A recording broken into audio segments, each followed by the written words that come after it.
So some additional thoughts to the short I made yesterday, and I'll demonstrate the falsehood of sola scriptura by presenting to you a doctrine that's completely made up, and it's the priesthood of all believers.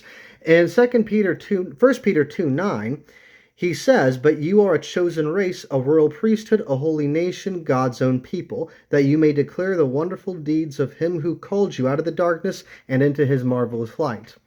And many Protestants will conclude that means all believers are priests, and we don't need a ministerial priesthood now between God and man. But the text of the New Testament itself complicates this.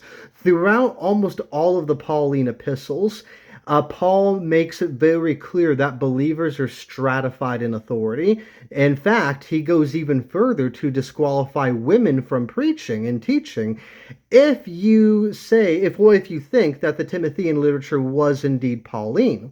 But additionally, there's other things going on, especially in the text of 1 Corinthians 8, where Paul is suggesting there is an active priesthood making sacrifices to God the Father, and that sacrifice is the Eucharist in Jesus Christ. So there's quite a conflict of interest between a surface level reading of the doctrine of the priesthood of all believers and Paul himself.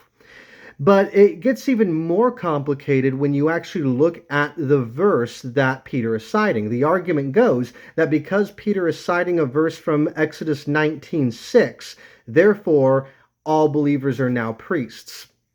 The problem is that when the Torah was written, it is actually true that originally all believers were supposed to be priests, and the golden calf incident compromised this. The problem is that when you look at how Peter is using this passage, he is very clearly referring to this as a community, as in, he's using this verse not to dictate the fact that all believers are priests, but rather he's using this verse to suggest that the Christians are as God's people in the same way that the Jews are. He is, in a sense, expressing what Paul expressed in that we have become the people of God by being grafted on, but in spite of our grafting, we are the people of God nonetheless. So when a Protestant tries to sell you this made-up doctrine, be sure to use this and refute them. Thank you.